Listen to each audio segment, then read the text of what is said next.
Road lutandikira Kibuye ku luguudo lw'Entebbe nga luweza obuwanvu bwa kilomita 9 era lwe lumu ku makubo amangu agakutuusa ku ddwaliro lya gavumenti e Kiruddu ku nnyanja Munyonyo ne wooteri gali kwoleka eya Munyonyo Commonwealth Resort.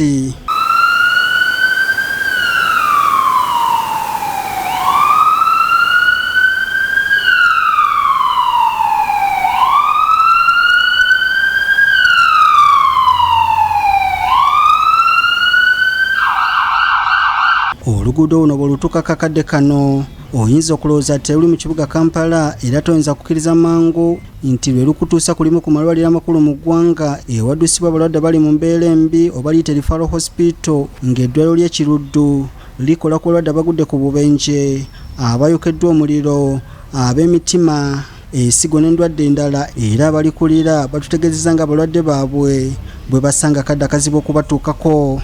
Naye olw'embeera ly'ekkubo abantu baffe endala kati ng'abalyo abayi okuyita mu kkubo eriri mu mbeera bwetyo bagenda okutuuka wano nga bongedde okukosebwa nga n'obulwadde bweyongedde okutabukira ddala.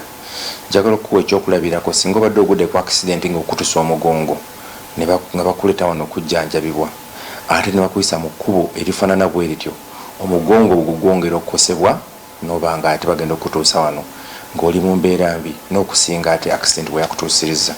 Akulira eddwaliro lino Dr. Charles Kabugo agamba ati nabo ng'eddwaliro bakaluubirizibwa naddala bwe kituuka ku kwongerayo abalwadde abeera mu mbeera embi anti ebinya ebiri mu luguudo tebiganya motoka kubanguya kutuuka mu ddwaliro gye babeera basindikiddwa.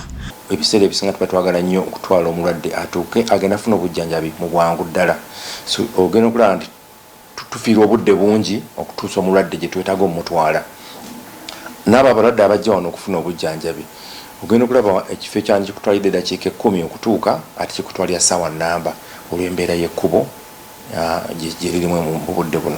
Dr. Kabuga agamba nti bagezezzaako okwekubira endulu eri bekikwatako okuli Meya wa Makindye Division evunaanyizibwa ku luguudo luno Ali Kasiringanda mu Ly'e wamu n'abakulu mu kitongole KCCA naye ne gye buli eno tebafunanga kuyambibwa. Twogedde ne ba stakeholders bangi nnyo tuwandiise amabaluwa tuwandikidde Makindye Division tulina ne kopi zaazo okukayana okubabuulira ekkubo lino engeri gye likosaamu abantu baffe nekitatakanyizaamu obujjanjabi wano kuba kati ffe ng'eddwaliro tugezaako okulaba nti obujjanjabi buli available ku balwadde naye access olw'ekkubo ebbi efuuse barrier okuba nti abantu baffe tebasobola kujja eno kufuna bujjanjabi mu budde. Babatuuze abakozesa oluguudo luno kw'ossa abavuzi b'emmotoka n'abatambuzi ab'enjawulo nabo bakukulumye nga bagamba nti ebidduka byabwe biggwawo olw'ebinya ebiri mu luguudo luno kw'ossa obubenje bwe bafuna olutatadde.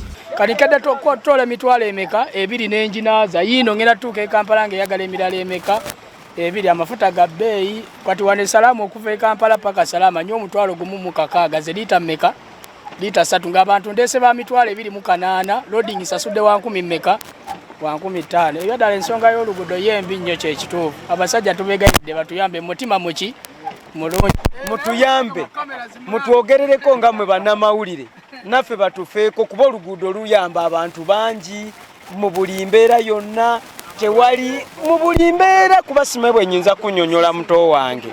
Okuli Eddwaliro kuyitako abalwadde ebinya biringa ebinya oluguudo baalukola since 2003 tebaddangamu wadde dukwatako up to now. It's too long. We need a new road. Abakulu mu kitongole KCCA okuli minisita mu yafeesi ya Lord Mayor akola ku by'enguudo Hakimu Kizza n'akola ng'omugezi w'ekitongole kino Robert Kalumba bategeezezza ng'enteekateeka bwe zigenda mu maaso okulaba nga bakola oluguudo luno wabula bakyakaniriziddwa gavumenti ekyetegereza empapula ze baawaayo.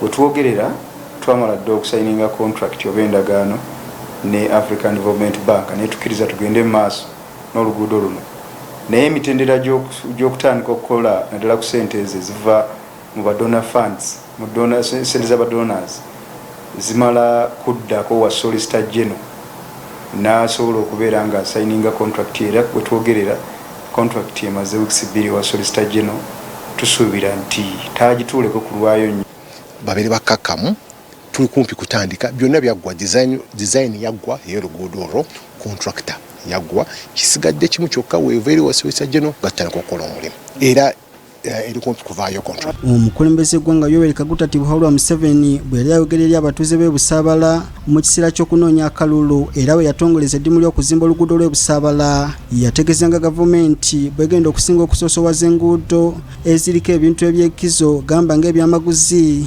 amalwaliro, ebifo by'obulambuzi n'ebirala wabula tekimanyiddwa oba nga oluguudo Salaama Road lugwa mu kiti omukulembeze kye yayogerako. Robert Nestroy Kayongo, BBS Stefina Gambuze.